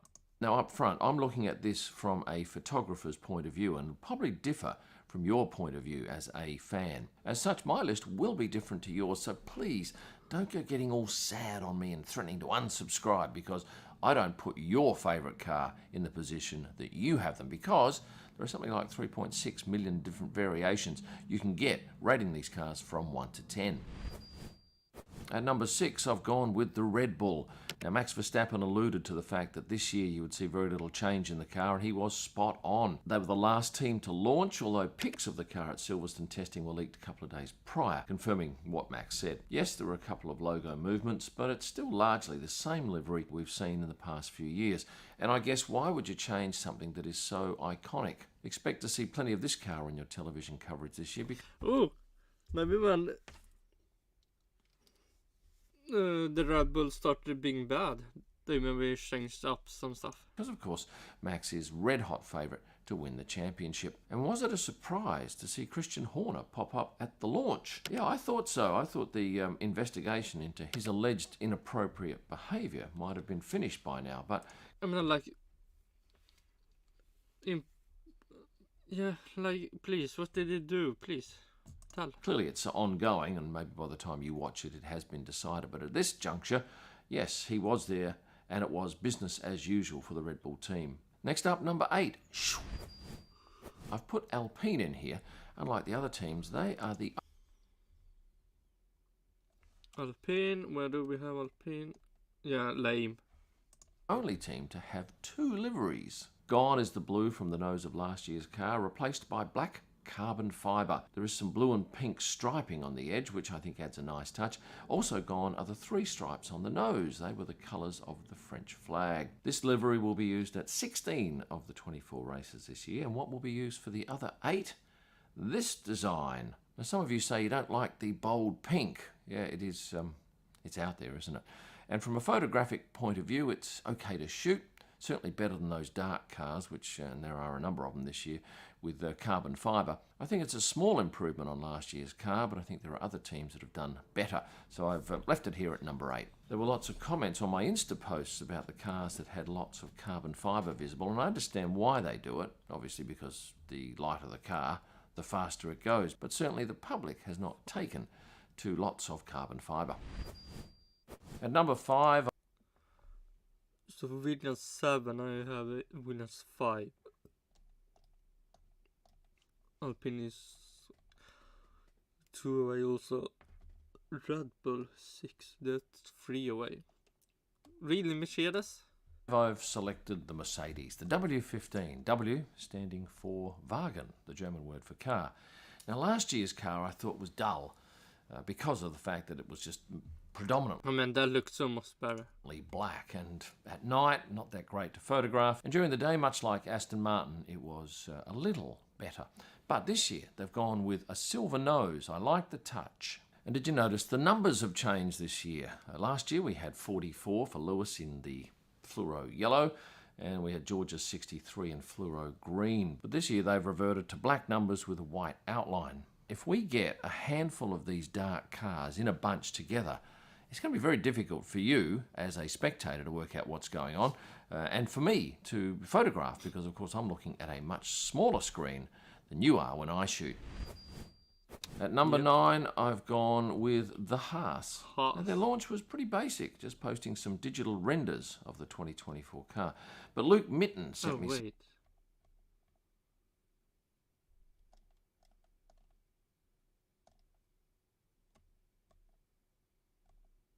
Yeah, I've looked. Did I look on this side? I should look on this side. Here we have delivery, what I think about delivery. Some pics from the team's Silverstone filming day. The biggest change is they've dropped the white nose of the car and gone back to black. Well, actually anthracite, which is a blackish grey. But there are still red and white pinstripes there. And if you have a look at the number here, it's larger, but it aims up, so it's going to be harder to see from ground level side on. Of course, if you can't see the number, you can always refer to the fluoro T-cam on top of one of the cars, and last year it was Nico Hulkenberg, so I gather it will again be Nico with the T-cam in fluoro colours. Any other changes? Yeah, I spotted an American flag on the nose of the car. They changed the Haas logo, now it's white with a red background. The Haas car has never been the best looking car on the grid in my eyes, and I don't think the darker colour scheme this year is going to help it any. Välkommen till Preem. Nybakat, värt att stanna till för. I don't think so. Vi ses på bio! Yippie! Det här är djungelns mest spännande plats. Och alla vill gärna bli din vän. Oh, SF Studios. At number 4, I've got... Okay, so Haas... Wonder who's worst. My mistake. Let's see. Williams. Williams 4th, TS7.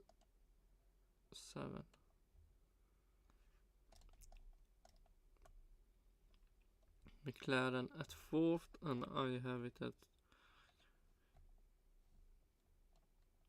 the 6th.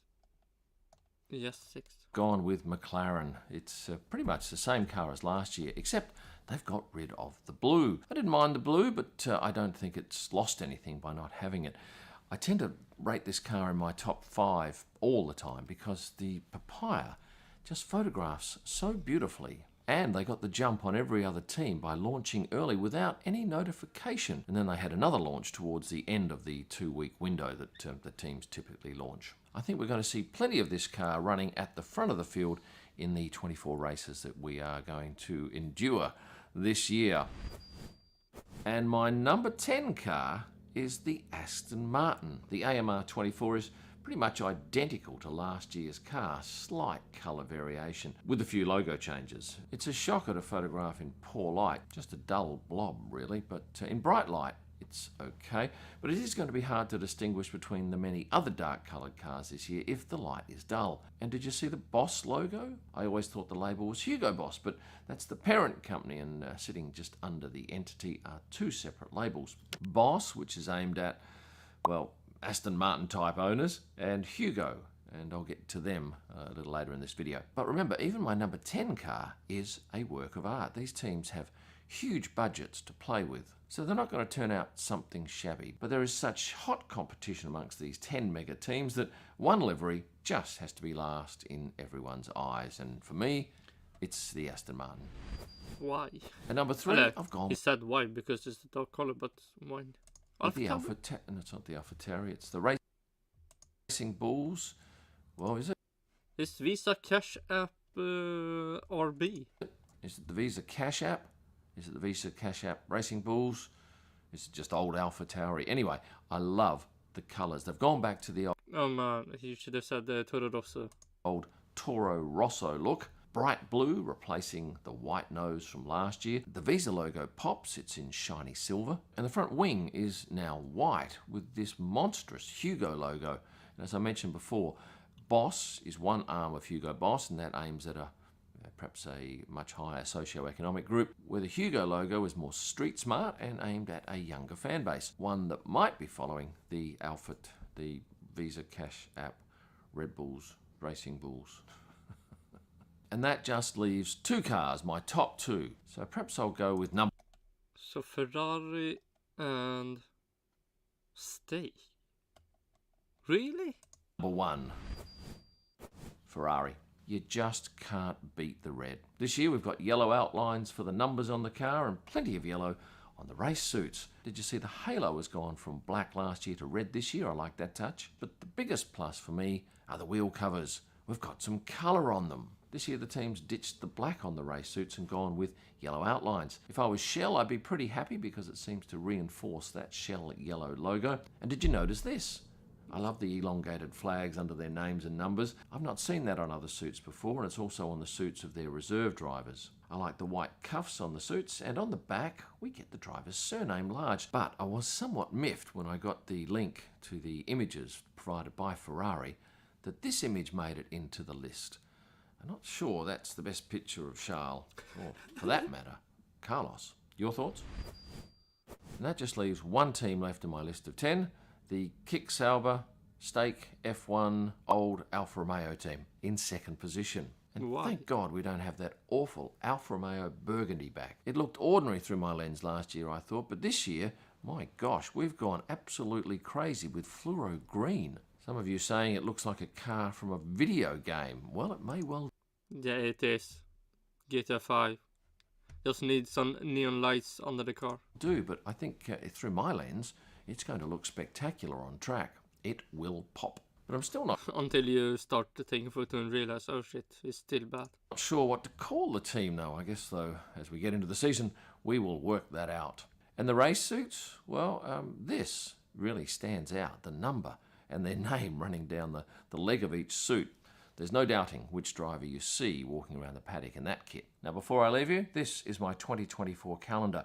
And at the moment, it's 15% off because we've probably gone through about 15% of the year. 25 great images from last year, plus the dates of every race are included in this calendar. Now, one last thing, please hit the subscribe button. About half of you, go figure, aren't subscribed. And you'll find a whole lot of extra content and merchandise and stuff at these links here. Thanks for watching and stay passionate. Yes. Oh shit. What is that?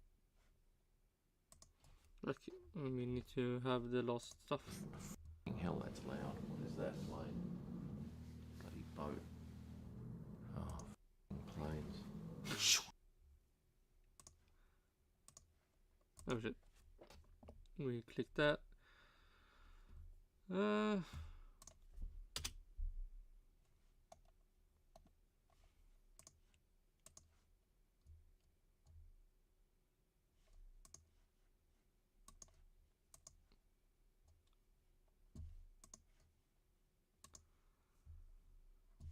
Yeah, it doesn't look like anything more interesting stuff.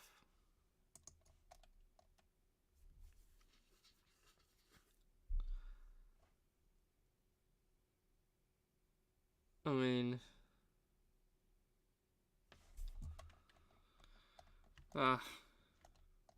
if it will, yeah, I can push stuff tomorrow.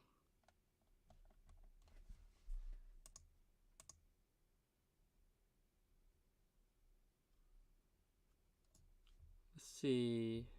It's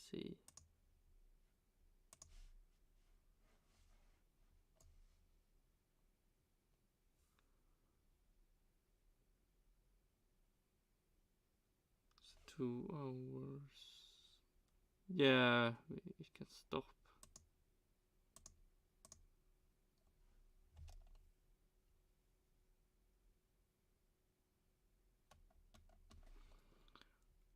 Yeah, so that was Redbull launch. One of the best relaunches. I mean, I like really short and they just show the car, but this is the best relaunch. And I mean, the car is the same as the last year. Nothing new. So tomorrow we'll talk about Red Bulls. If everyone haven't made their thoughts about it. But that will be tomorrow. Until then, I will